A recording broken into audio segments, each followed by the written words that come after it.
What's a cheat code you discovered in real life that actually works?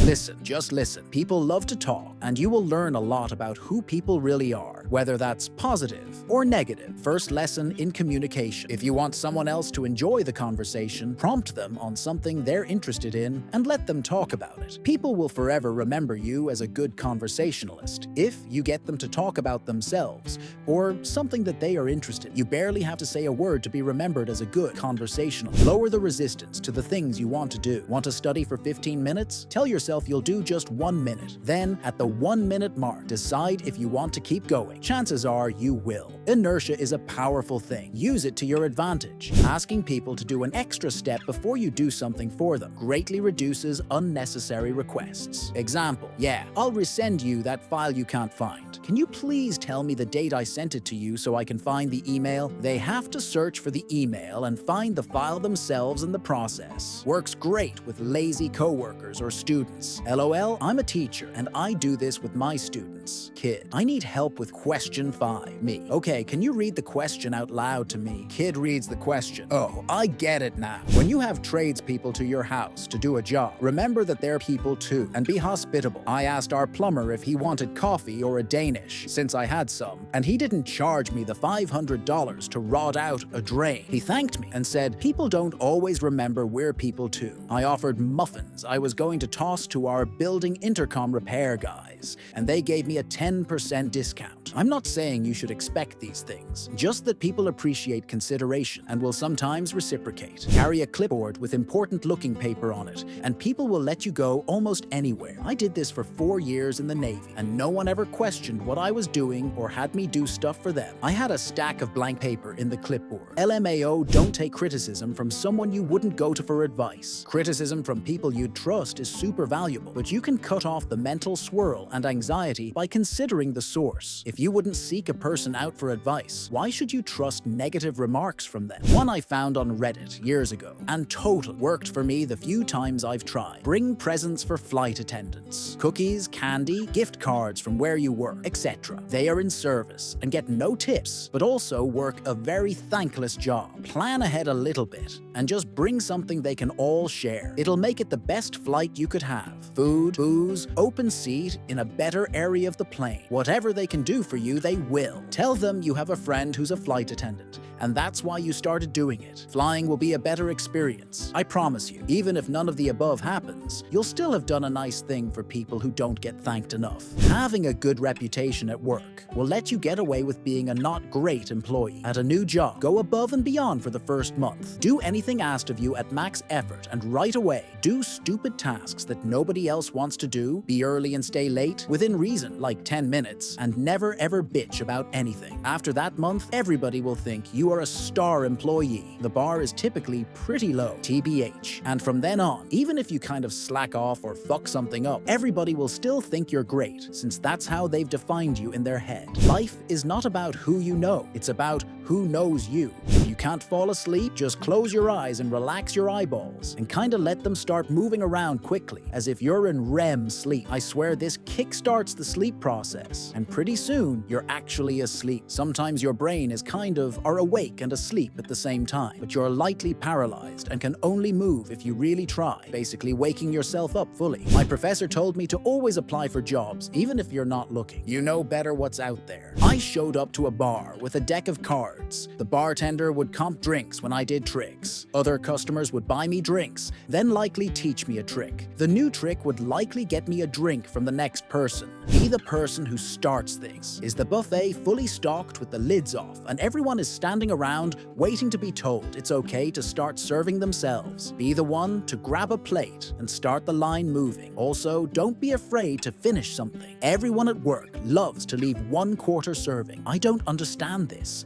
Just finish it off. I was a grocery cashier dealing with assholes who wanted me to ring up just one last order, real fast, when I was supposed to be closing my line. Apparently, if you tell people, sorry, when they put up the small plastic freestanding closed sign, it signals the computer to shut down after the current transaction. I can't override it. They believe you, like all of them. Love your body no matter what it looks like. You don't need cosmetic surgery. You don't need hair plugs. You don't need perfect teeth. You don't need to look like you work for CrossFit. You don't need to cover yourself in expensive labels. You will save so much money from various industries that profit from self-hatred, and your presence in the world will help weaken the narratives they try to push. Get your wife to decide on a place to eat. Babe, I'm taking you to eat, to that place you have been wanting to go to. Guess? Wherever she says, you go. Win. Always have something to say in a meeting. Spend 5 minutes before the meeting, working through the likely agenda, and just prep a one-line comment or prep a question. Doesn't have to be about you, just on topic. And when the time is right, make your comment, and bingo, people will think of you in a good light. Keeps you attentive too, as you wait for the best moment to deliver your line. I think that is dreadful advice. I know people who have not been promoted in decades because everyone who can promote them hates that they have to speak up at every meeting. I stand by the idea that the quietest person in the meeting has the most power. Try not to speak up at meetings, unless what you have to say is really important. Under promise and over deliver.